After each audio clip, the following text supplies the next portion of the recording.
నవ్వులోనే ఉంది మీ గెలుపు అంటూ క్యాప్టెన్సీ టాస్క్లో సంచాలకుడిగా ప్రిన్స్ శోభా శెట్టిల్ని ఎంచుకోవడం జరిగింది బిగ్ బాస్. అయితే ఇందులో కొన్ని మిస్ అయిన పళ్ళని అయితే నెతికి పెట్టాల్సి ఉంటుంది.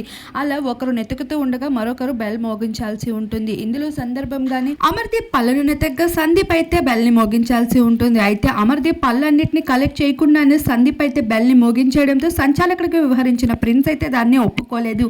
శోభా శెట్టి ప్రియాంకలకి 2వ స్థానం ఇవ్వడం జరిగింది. అయినప్పటికీ ఒప్పుకోకపోవడంతో ఏడుస్తూ ఉన్నప్పటికీ ఆ గోలనంతా అమర్దీప్ని తట్టుకోలేక శోభా శెట్టి అయితే తన స్థానాన్ని ఇచ్చేయడం జరిగింది అమర్దీప్కి. అలా అమర్ సందీప్ అయితే 2వ స్థానంలో చేరగా మొదటి స్థానంలో శుభశ్రీ గౌతమ్లు చేరుకున్నారు.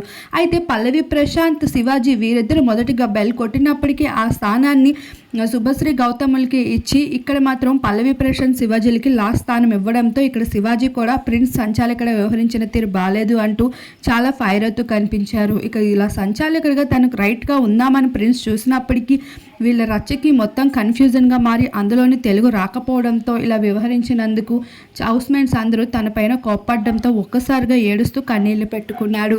ఇక శివాజీ కూడా ఎంతలా అరిచేశాను అని దగ్గరికి వెళ్ళి హత్తుకొని తనని ఓదార్చడం అయితే జరిగింది. ఏది ఏమైనా ఈ గేమ్లో అయితే రచ్చరచ్చ జరిగి చివరికి ఎవరు విజేతలుగా నిలిచారు అనేది బిగ్ బాస్ చెప్పాల్సి ఉంటుంది.